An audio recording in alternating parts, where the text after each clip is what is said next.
Black Myth Wukong is taking the world by storm.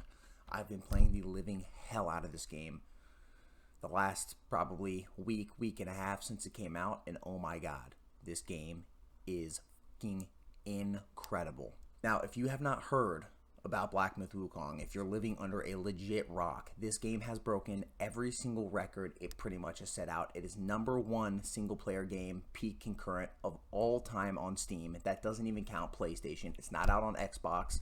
Some people say it's optimization issues with Xbox. Some people just say it's an exclusivity issue. Either way, this game is taking the world by storm, and it is towering above other single-player RPGs. The only things, in my opinion, that have come close to how good this game is in recent years has been Elden Ring, and then God of War Ragnarok, which it's kind of a combination of those two games. Now, what makes this game stand out? Why is it so good? It's because a couple different things, but for me, the #1 thing by far that makes this game stand out is the combat. The combat is insane. You literally feel like a god. If you've been on Twitter, you've probably seen Sun Wukong versus Kratos shit. That is some real shit. That is some real shit. I think Sun Wukong might be coming out with the dub. This game is insane. The combat is insane. There are so many different aspects to the combat that just make the experience incredible, and throughout the entire game, all the way through the end of the game, the late chapters, you are still getting new things to experiment with. There are still new builds to use, and there are honestly ways to break the game, kind of like in Elden Ring, that can just trivialize some of the bosses, although I've been getting cooked by all of them, so I've not found any of them builds yet. But also I'm trying to play the game as blind as possible, so if you want to watch me play the game and get cooked, come see the stream. So what makes the combat so good? Well, let me break it down. The first thing is the combos. You have 3 different stances. The pillar stance, which is kind of like you jump up on a little pole and start smacking dudes. There's a thrust stance for anybody that's far away. Also the pillar stance, by the way. You can't get hit by ground attacks. And then there's like your normal smash stance where you go and just beat the shit out of them point blank. All of these stances are used for different things, and they're used for different bosses and different mechanics, and some will be better for some bosses in some scenarios, some will be better for others. But on top of that, you have 4 different abilities. You have like your alteration abilities, which you can do parries. You can go into like a cloud form and increase your crit chance over time. It's actually insane. You also can just like immobilize enemies. You can transform into the different some of the different bosses that you fight. You can also transform into like spirits from these different fucking like harder creatures / bosses that you fight in the game. You can also create duplicates of yourself, and these are all on different abilities. Those are like 5 different ways on top of the combos and the stances. And then on top of that, you have 4 different slots, kind of like in Elden Ring, for your different like potions and things to increase defense, things to increase attack, increase resistances, and do all this like kind of sort of stuff. Also some heal shit like that. You also have something you can throw on to increase your defense or increase your resistances. It's called like a mantle. And then on top of that, all of this can be upgraded. Whether it's in the skill trees, whether you go into different vendors and upgrade different shits, you have ways to customize your healing potions to increase like things over time, very similar to like the elixirs in Elden Ring, if you ever had like the Wondrous Flask or whatever it's called. And then on top of all of that, which makes it even better, it's very similar to God of War in the way where you're also getting a lot of different gear. You're getting different weapons, you're getting different armor, and with the armor that you get, there's different set bonuses. There's like a unique bonus for if you're just wearing one piece of gear, for like some, not all of them have this. And then there's also a 2-set bonus and a 4-set bonus. So if you're wearing 2 pieces of the gear, you're wearing 4 pieces of the gear, it's also going to give you something different. So with all of the different talent points, which are called sparks, and then with all those different set bonuses, with the stuff in your elixir, with the mantles, with all your different abilities, you can create insane different builds when you're going through this game and fighting these different bosses. Not to mention, all of this can be respec'd for free. You can just click a button and you reset your whole build and change it on the fly. It's amazing. Well, you can't necessarily change it on the fly. Sometimes you have to go back to the shrines, which are the equivalent of the bonfires. But there's so many different ways. And then when you're actually fighting, there are like 90 different bosses, all with different mechanics, and pretty much none of them are reused. And if they're reused, the reused boss has so many different mechanics, it looks different, new abilities, and you're pretty much fighting a new boss for the most part when you fight any of the bosses if they do happen to be reskinned at one time. It is insane. The enemy variety, even outside of the bosses, is good and unique. From each area looking completely different to fighting different bosses, different enemies, pretty much none of them are used. It's something, honestly, I don't think we've ever seen before in a more linear version of an action combat game. On top of that, I love the way, like, the creativity with how they tell the story. Now, I don't really know what the fuck's going on with the story. The actual storytelling isn't the best I've ever seen, but every time you're done with the chapter, they are going through, like, stop motion animation. They have, like, a full anime style animation where they're telling you the story of, you know, some important stuff that happened in the chapter that you just completed. It's absolutely insane, and some of them hit hard, bro. I was borderline crying for some of these shits. Like, the end of chapter 2, bro, I ain't trying to spoil it, but I was... that shit actually kind of fucked me up, bro. I'm not even gonna lie.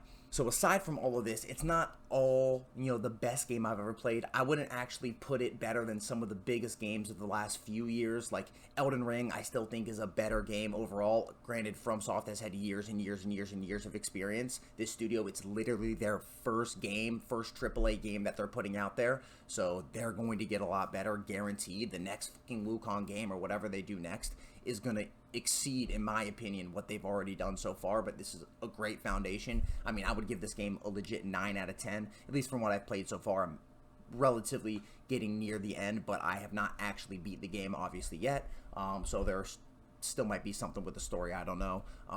However, not all the best game I've ever played. There are some issues with it, and my biggest issue with the game, honestly, is the exploration.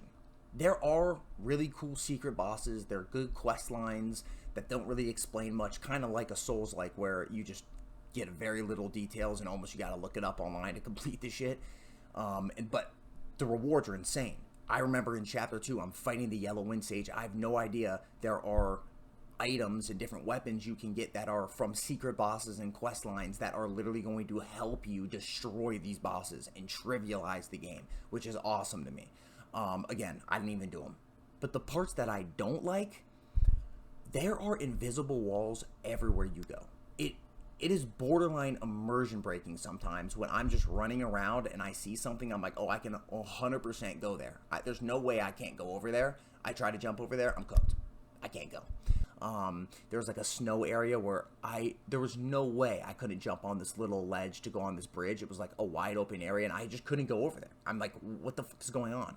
So it's very linear in that type of, it's very linear. The exploration in terms of being rewarding is good for places you can go, but there's some borderline, like, dead-ass obvious places you can go that are just walled off by an invisible wall. That really kind of fucking sucks, to be honest.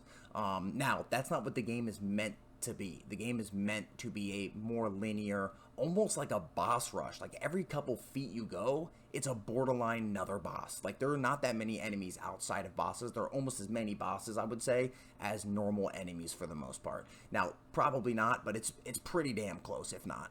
That's really the biggest thing that I would have criticized about the game.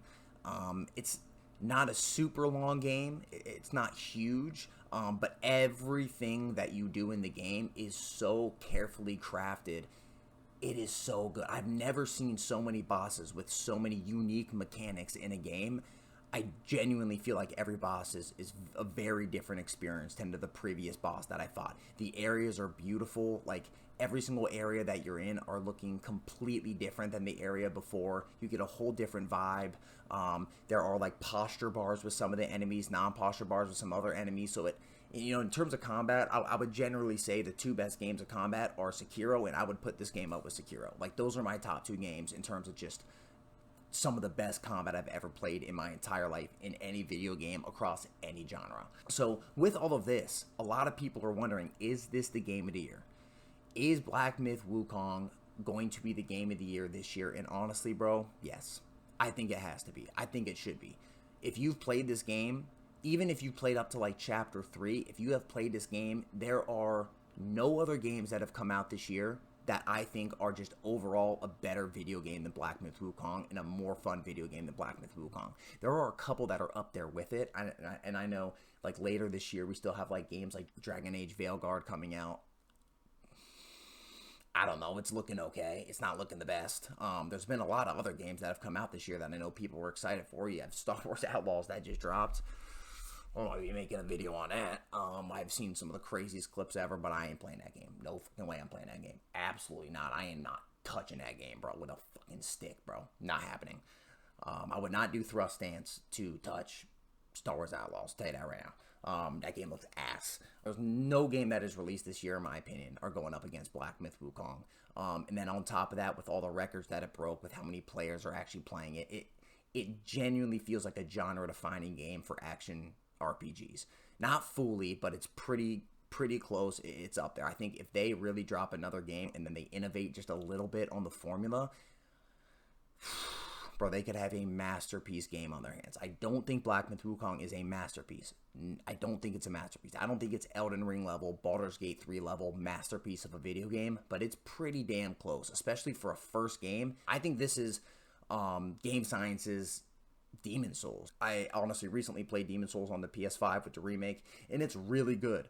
But there are issues with it that when the first Dark Souls came out, you're like, all right, this is a masterpiece. The first Dark Souls, masterpiece. And that's what I think their next game is going to be. So does this win Game of the Year? I think so. A lot of people are saying it shouldn't. I think you're insane. If you really sat down and grinded this game, you would think it got Game of the Year. So let me know what you guys think. Do you think this game should be the Game of the Year? Make sure you guys subscribe, like, comment down below what y'all think, and join me in the stream. I'm going to be keeping playing this game. I'm going to beat this game. I'm going to stop getting cooked. I got a new weapon, bro. I got a new build rocking, bro. I got upgrades. I did a lot of the side shit, bro. I'm fucking ready, bro. Ready to cook this game on the second half. So, yeah, join the stream. Love you guys. Peace.